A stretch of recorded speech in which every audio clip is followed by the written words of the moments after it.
श्री स्वामी समर्थ सगळ्यांना. मी वर्षा. आजच्या माझ्या मोठ्या ब्लॉगमध्ये सगळ्यांचं स्वागत करते. तर जय शाळेतून आल्यावर श्रीजाचा हा सलाड फिक्स असतो आणि जयचा शर्ट बघा किती घामाने ओला झाला आहे, कारण बॅगेचं वजनच तितकं असतं. आणि दिवसभराच्या धावपळीमध्ये दुपारची संध्याकाळ कशी होऊन जाते तेच मला कळत नाही. त्यातच संध्याकाळी आमच्यात पाणी पण असतं, ते पाणी भरायचं एक टेन्शन वेगळं. ॲप्पेच्या भांड्यामध्ये ॲप्पे बनतात हे तर आपल्याला माहितीच आहे, पण बट्ट्यासुद्धा बनतात. बट्ट्या किंवा रोडगे जे तुमच्याकडे म्हणत असतील ते. आणि एवढ्या भारी अशा ह्या बट्ट्या बनतात ना की तुम्ही खातच राहाल आणि परत परत बनवाल. आणि त्याचसोबत लाल भोपळ्याची भाजीसुद्धा, जी विदर्भामध्ये पंक्तीलासुद्धा बनवतात, त्याचीसुद्धा रेसिपी मी तुमच्यासोबत शेअर करणार आहे. त्याआधी माझ्या अवताराला थोडंसं इग्नोर करा, कारण मी खूप चापून चोपून असं केसांना तेल लावलं आहे केस धुवायचे म्हणून, आणि थोडीशी रडलेसुद्धा आहे. आता रडले का ते मी तुम्हाला पुढे शेअर करतेच. वरणाचा कुकर तर मी लावून दिला. चला तर मग बट्टीचं पीठ मळायला घेऊया. तर अर्धा किलो पीठ मी या ठिकाणी घेतलं होतं. हातावरती थोडासा ओवा चुरगळायचा, तोही त्यात टाकून द्यायचा. अर्धा वाटी तेल गरम केलं होतं मी, तेही त्यात टाकून दिलं. हळद आणि चवीपुरतं मीठ एवढं सगळं टाकून हे मळून घ्यायचं. हे पीठ आपल्या कणकेप्रमाणे मळून घ्यायचं, जसं की आपण चपातीची कणिक मळतो त्याप्रमाणे. बट्टीच्या पिठाचा गोळा तयार करून त्याला आरामाला ठेवून दिलं आणि भोपळा कट करायला घेतला. हा भोपळा अशा प्रकारे मी कट करून घेतला. लसूणच्या पाकळ्या आणि मिरच्या याची मिक्सरला मी भरड करून घेतली आणि कोथिंबीरसुद्धा कापून घेतला, तोही लागणार होता मला फोडणीसाठी. आता माझा भोपळा होता 1.5 पाव, त्याप्रमाणे मी तेल घेतलं. 4 ते 5 पड्या मी इथं तेल घेतलं, ते तुम्ही तुमच्या हिशोबाने घ्या. आणि हा भरड केलेला चटणीचा गोळा मी ह्यात टाकून दिला, हिरवी मिरची आणि लसूणचा. त्याचसोबत मी कढीपत्तासुद्धा टाकला. कढीपत्ता मी नंतरून टाकला, कारण मग खूप तेल उडतं त्यामुळं.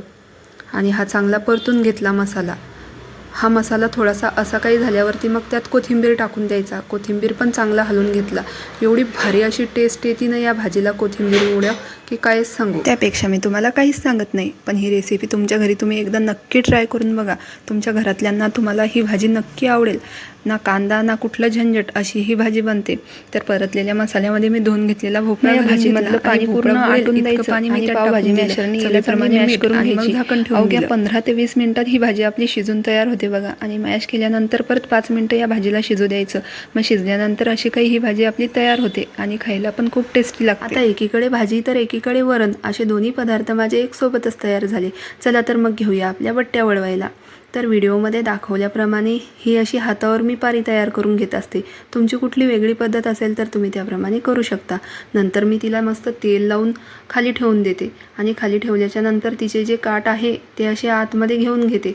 असं केल्याने आपल्या बट्टीला मस्त अशी लेअर तयार होते. नंतर मग अंगठ्याने दाबून परत एकदा तेल लावून घेत असते. आणि आपण पुरणपोळीचं तोंड ज्याप्रमाणे बंद करतो त्याचप्रमाणे आपल्या बट्टीचं तोंडसुद्धा बंद करून घ्यायचं. आणि लाडूच्या आकाराच्या सर्व अशा बट्ट्या आपण तयार करून घ्यायच्या. आता माझं जे ॲप्पेचं पात्र आहे त्यात बरोबर 12च ॲप्पे होतात आणि या ठिकाणी बरोबर 12च बट्ट्या मी घडवून घेतल्यात. तर एवढ्या बट्ट्यांमध्ये किती जणं जेवू शकतात? तर 3 जणं आरामात पोटभर जेवण करू शकता. अशा ह्या मस्त भाजल्याच्या नंतर आपल्या बट्ट्या फुलतात. आणि मग मीडियम गॅसवरती ॲप्पे पात्र ठेवून त्यात तेल भरून घ्यायचं आणि आपण तयार केलेल्या बट्ट्या एक एक करून त्यात ठेवून द्यायच्या. आणि सर्व बट्ट्या ठेवून झाल्यावरती आपली परीक्षा सुरू होते. आणि ही परीक्षा अवघी 20 मिनिटाची असते, कारण 20 मिनिटात भाजून आपल्या बट्ट्या रेडी होतात खाण्यासाठी. आणि आपल्या बट्ट्या पात्रामध्ये ठेवल्याच्या बरोबर 5व्या मिनिटाला ह्या आपल्या बट्ट्या परतून घ्यायच्या, म्हणजेच की त्यांची बाजू बदलून घ्यायची.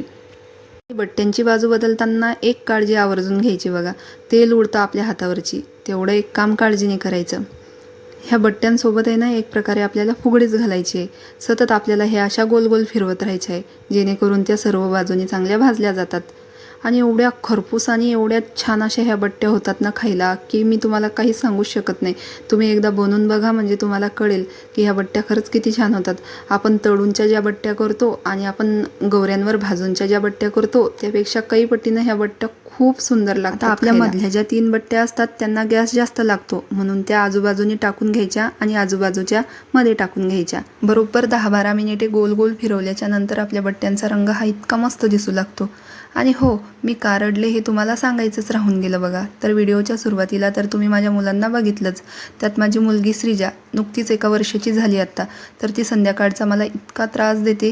तिच्या बाबांना तिला घ्यायचं असतं, सांभाळायचं असतं, पण तिला माझ्याचकडे यायचं असतं. आणि मी आज खूप जास्त वैतागले होते, म्हणून मला रडायलाच येऊन गेलं होतं. ह्या बघा आपल्या बट्ट्या तयार झाल्या भाजून, लाल आणि खरपूस मस्त भाजल्या गेल्यात. आणि व्हिडिओमध्ये तुम्ही बघू शकता की ह्या किती जास्त फुलल्या. स्वयंपाक होईपर्यंत माझ्या जायच्या 10 चक्रा झाल्या किचनमध्ये. धाड तर किडली होती, खाता येत नव्हतं, पण खायची खूप घाई झाली होती बघा. आणि ही बघा आपली दाळबट्टीची थाळी. त्याचसोबत लाल भोपळ्याची भाजी आणि भाजलेला पापड घरी करून. व्हिडिओ आवडला असेल तर सबस्क्राईब करा.